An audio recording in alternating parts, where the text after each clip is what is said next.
Hello po mga kababayan, kamusta po kayong lahat? And once again, welcome back po sa ating channel, Simply Talkies Vlog.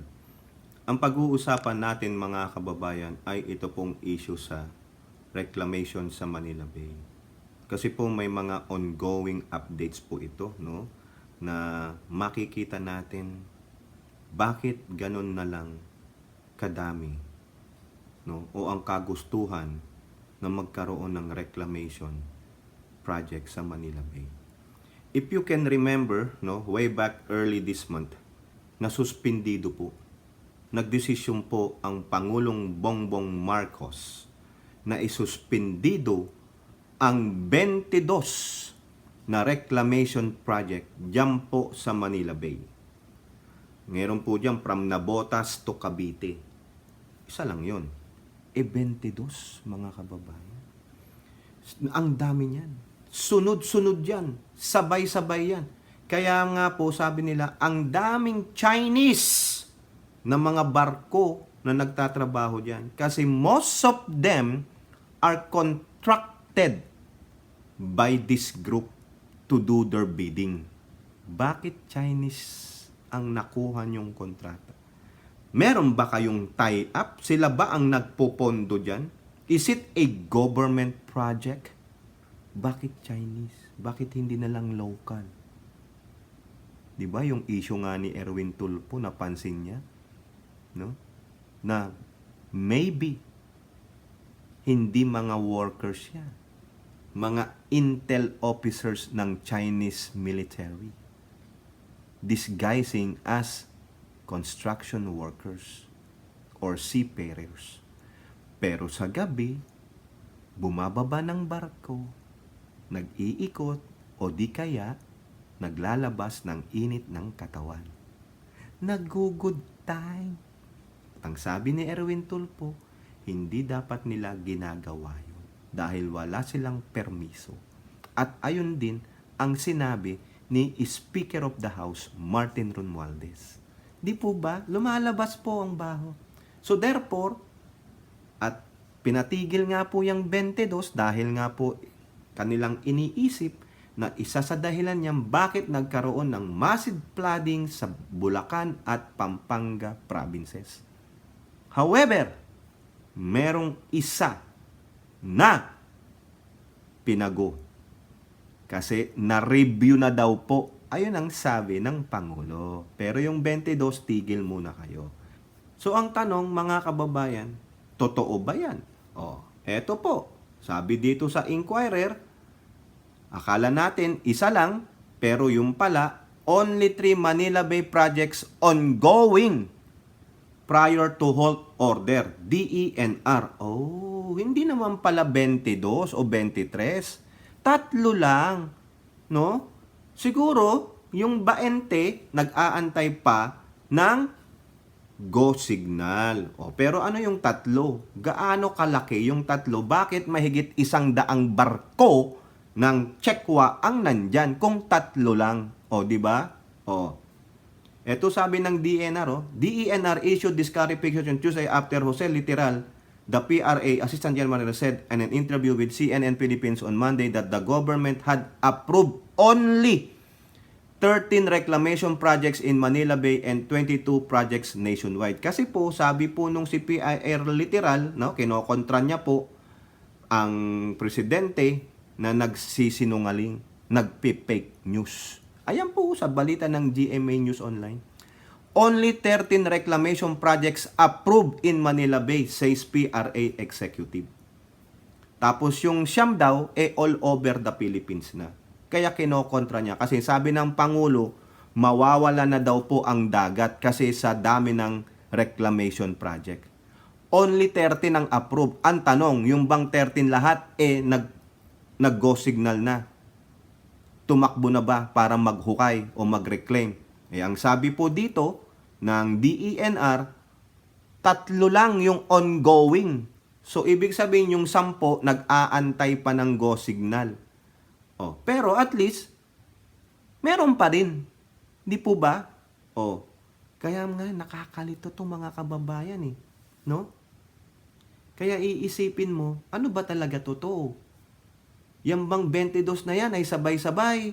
Yan bang 13 na yan sabay-sabay? O whatever? O whatever it is, it causing damage.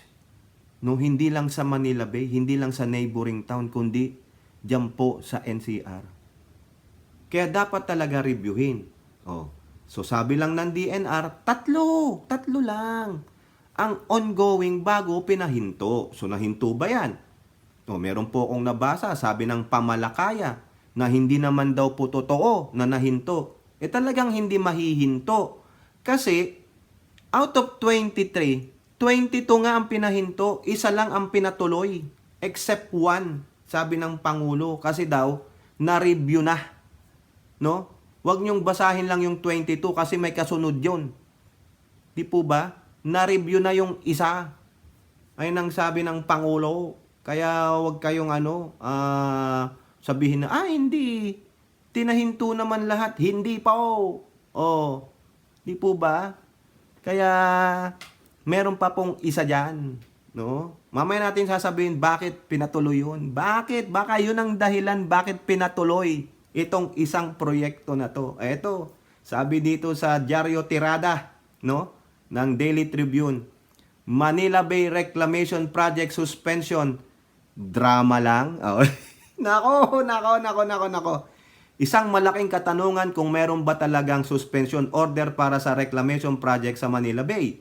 Sa isang House hearing para sa ipinukalang 2024 budget ng Department of Environment and Natural Resources, nang hingi ng kopya ng suspension order ang Gabriela representative na si Arlene Brosas.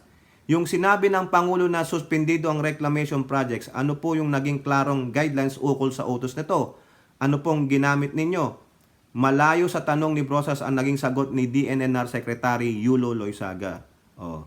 Nagsasagawa yan ng isang cumulative impact assessment na naging dahilan para tanong ulit ito ng kongregista. Paliwanag ni Loyzaga, umaksyon na ang DNR sa verbal declaration ni Pangulong Ferdinand Marcos Jr. Verbal declaration daw po. Kaya ayan naman si Brosas lagi namang epaloids yan Di po ba? So, yan sabi dito 22, sabi ng TNT at sabi rin ng DENR chief, hindi naman daw siya takot sa mga masasagasaan niya. Bakit niya sinabi yon? Kasi during the hearing, one of the hearings yan sa Senado, sinabi ni Cynthia Villar daw na sinabi daw ni Yulo sa kanya na natatakot siya dun sa mga big time ng mga contractor dyan. Yung mga masasagasaan niya. Sabi ni DNR chief, hindi ako takot sa kanila. Ganun po ba? Eto na. Dito na tayo sa exciting part, Unahin natin, lahat ito sa politiko, unahin natin tong balita na to. Paanong nakalusot sa DENR, LGU?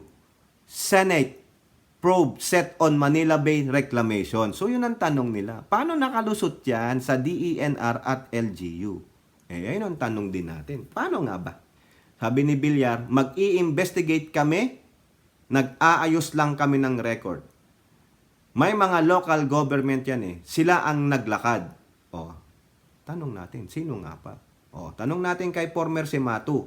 Former DNR Secretary Roy Cimatu, Environmental Manager Bureau Director William Conyado will also be invited to explain why an environmental compliance certificate was issued to Las Piñas when it against reclamation activities and it's considered an environmental protected area. Patay na.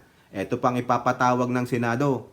The senator said the heads of local government units affected by reclamation, including Manila Mayor Hanny Lacuna and Pasay City Mayor Eme Calixto Rubiano, will be invited to the hearing to explain why and how the reclamation projects were approved. Aray ko, ang sakit no. Yari. Eto siya. So nagtatanong sila. Next, sabi ni Ejercito, walang kaibigan. JB Ejercito predicts clash with Manila Bay reclamation backers, including Win Gatchalian. Kasi po, yung parents po yata ni Senator Win Gatchalian ang isa sa mga contractor dyan. Ay.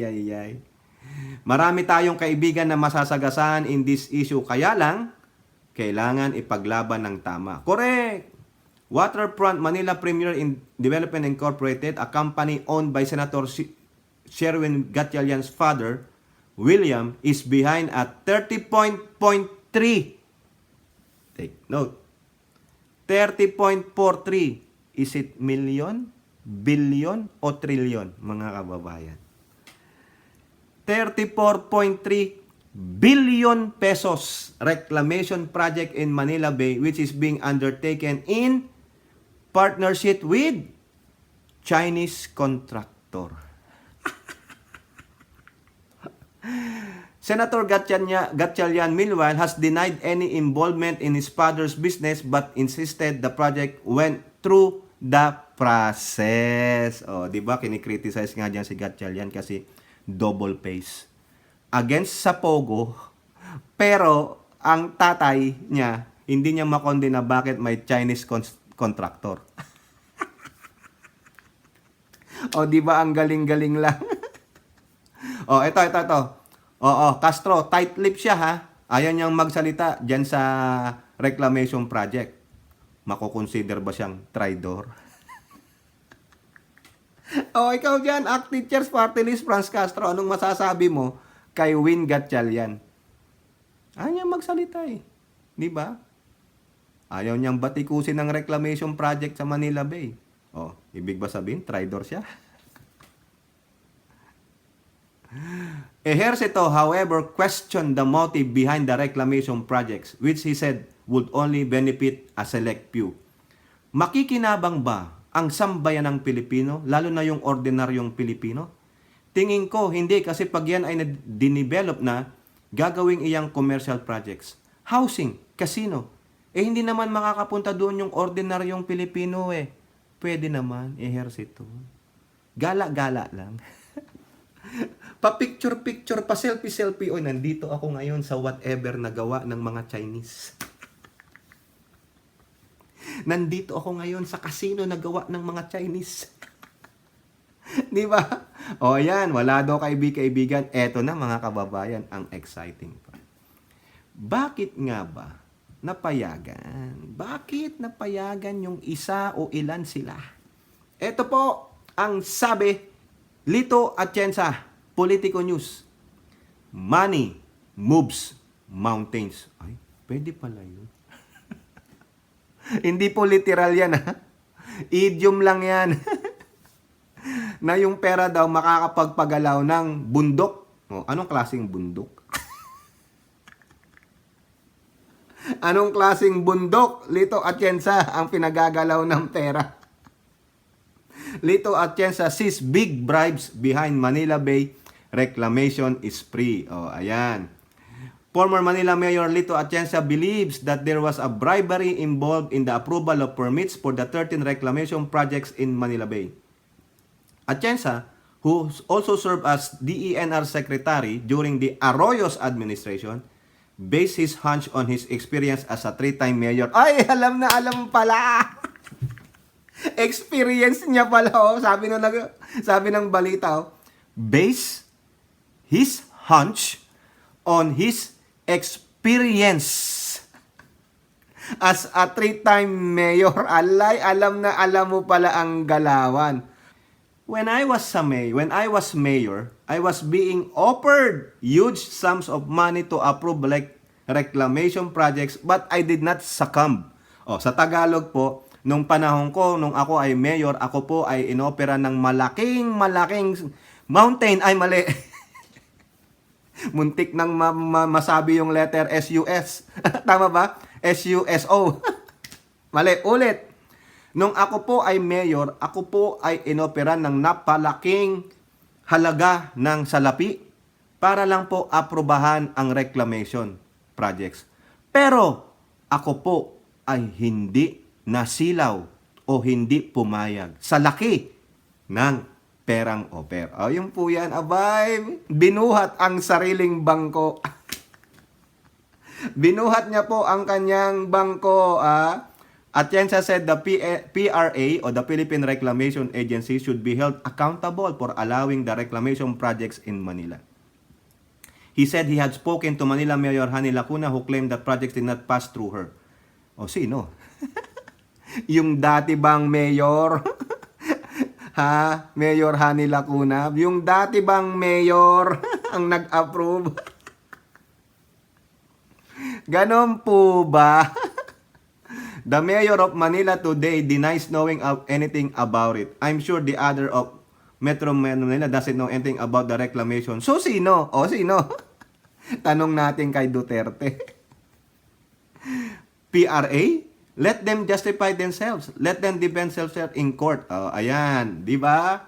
Kaya imbestigahan na yan. President Marcos Jr. has ordered an indefinite suspension of the 13 reclamation projects in Manila Bay after the United States Embassy aired its concern over the impact of project undertaken by Plastic King. Plastic King pala to. William Gatchalian, the father of Senator Sherwin Gatchalian and its Chinese contractor. Sabi ni Atienza, kung talagang walang magdidemanda, I will file to test the waters para mabigyan ng pagkakataon ng kinakakulan na dumpepensa sa korte. O, tama naman. Correct ka po dyan. O, eto na ang pinaka cheese on top of the spaghetti. Yung pinaka pampalasa sa Jollibee Itpagiti. Ayan. Eto po, yung pinakamatandang politiko na hanggang ngayon ay nagtatrabaho pa. Si JPE, no? Si Presidential Legal Advisor, Juan Ponce Enrile. Politico News. Ito na po ang pinaka meat of the all of this. Halos lumuhod sa presidente Enrile, desperate developer allowed to proceed with Manila Bay reclamation. Halos lumuhod, magmakaawa sa presidente nung sinabi ni presidente na lahat ng reclamation project sa Manila Bay ay canceled. Kaya pala merong isa na pinayagan at sinabi ba na na-review na dahil dito sa expose sa sinabi ni Enrile na halos lumuhod sa presidente ang developer kaya pinayagan na mag-proceed sa reclamation. Bakit siya halos maglumuhod, mga kababayan? Ito po, President Ferdinand Marcos Jr. allowed a real estate developer to proceed with the reclamation project in Manila Bay after practically going down on his knees for special consideration. Chief Presidential Legal Counsel Juan Ponce Enrile has revealed. On his television program Saturday, Enrile said the President is firm about halting. Ulitin natin. The President is firm about halting all reclamation projects in Manila Bay except the one he allowed to proceed. So tama pala yun. 22 ang pinatigil, isa ang pinatuloy sa dahilalang na-review na daw. Pero ito yata ang katotohanan, hindi sa na-review. May naglulumuhod, may nagmamakaawa sa presidente. Parang kayo na ang mag-picture out sa eksena. Siguro parang yung sa mga K-drama, biglang lumuhod at gumanon. Di ba? Kayo, sa mga tatagalogin natin yung sinabi ni Enrile dito, mga kababayan, ang presidente ay talagang gustong ipahinto, Desidido siya na ipahinto lahat ng reclamation dyan sa Manila Bay. Subalit, sa isa lamang na pinatuloy. Kasi naglulumuhod Nagmamakaawa. Bakit? Bakit siya nagmamakaawa? Diba? Gumaganon siguro, presidente. Sige na. Anong dahilan? Alam ko mayroon isang nagre-reclaim ng lupa dyan sa Manila Bay. Alam ko ito dahil nirekomenda namin kay presidente na huwag na payagan. Tingnan nyo. Halos lumuhod sa presidente. Dahil malaki ang utang sa bangko. Ayun, nakautang na pala ng malaki sa bangko. Baka pati buhay niya, ni prenda niya na. Sinanla niya na. Ito pa sabi ni Enrile, nito, ito na yung meat, Parang ang sarap ng kainin. Pinagbigyan ng presidente Yung natapos mo, okay na, pero yung mga susunod dahil yung kanyang reclamation is 250 hectares yata. So hanggang doon lang siya. Yung mga iba na hindi pa nag-uumpisa, wala na yun. Ayay, ang dami niya palang proyekto. No, itong developer na ito. Kaya ang sabi ng presidente, yung natapos mo, okay na. Pero yung mga susunod, dahil yung kanyang reclamation is 250 hectares yata, so hanggang doon lang siya. The rest of their project is halted. Di po ba? And really did not mention the developer who was allowed to proceed with the reclamation project, but said many businessmen are also seeking Marcos approval to proceed. Ang daming pressure ng mga mayayaman sa kanya. Ayun! Pinipressure nyo pala ang Pangulo. No? Pinipressure pala ang Pangulo. Pinipressure. Naku, Diyos ko po. Ang daming mayayaman na nagpre-pressure sa kanya dahil dyan sa reclamation ng Manila Bay dahil tinamaan po ang kanilang mga negosyo. Sorry naman kayo. Kaya Pangulo, panindigan mo yan. Huwag kang mag-wishy-washy dyan. Di po ba? Nakakahiya po. Ito pa ang sabi ng Pangulo, ng Enrile. Enrile said Marcos is concerned about the environmental impact of the reclamation projects over fears that it would worsen flooding in Metro Manila and nearby provinces. Yung pupuntahan na ma-disperse na tubig sa Manila Bay, backward, it will backflow sa mga Pasig River, Angat River, May Kawayan River, kung anong-anong river diyan. Lahat iyan magiging flooded kapag pinayagan mong lahat iyan reclamation sa Manila Bay. Tama. Dapat, kung gusto nyong mag-reclaim sa Manila Bay, magkaroon kayo ng magandang alternative kung saan pupunta ang mga tubig. Paano na yung mga ilog ng ibang bayan na diyan lumalabas ang tubig nila. Kung wala kayong ganong proposal, mga selfish kayo, mga hinayupak kayo. No? Biruin nyo, ang laki ng pressure sa Pangulo ng mayayaman. May naglulumuhod. Di po ba? Ano gagawin ng Pangulo dyan? You have to be firm, Pangulo. Kailangan kung ano yung binitawang mong salita, yun na yun. Huwag kang mag-wishy-washy dahil naawa ka. Huwag kang maawa sa mga yan, mayayaman yan, maraming kwarta yan. Maawa ka sa mga maralalita, maawa ka sa mga bayan-bayan na tulad na nangyari sa Bulacan at Pampanga. Huwag na yang mangyari pa sa Cavite, Batangas, Laguna, nalulubog ang Metro Manila and nearby provinces. Dahil lang sa pressure ng mayayaman, dahil lang ba ikaw ay bibigyan ng bultong gabundok na pera? Huwag naman po sana. At sa palagay ko, hindi naman ganon kagago, kawalang hiya ang Pangulong Bongbong Marcos. Hindi yan masisilaw sa pera. Mas meron pangangalagaan niya ang mahihirap. Tulad ng sinabi niya sa Pampanga. Magre-resign na lang ako as DA Secretary kung gagawin ko yan. Na hindi ko bibigyan ng alternatibong trabaho ang magsasaka. Hindi ko sila iiwan na ganyan. Ganyan po. Yan ang paninindigan. Ganyan sana. Huwag niyong katigan itong mayayaman na ito. Ang problema lang sa mga itong mga kababayan, baka itong mga mayayaman na ito ay gagawa na naman ng katarantaduhan para sirain si Pangulong Bongbong Marcos. Yan po yan.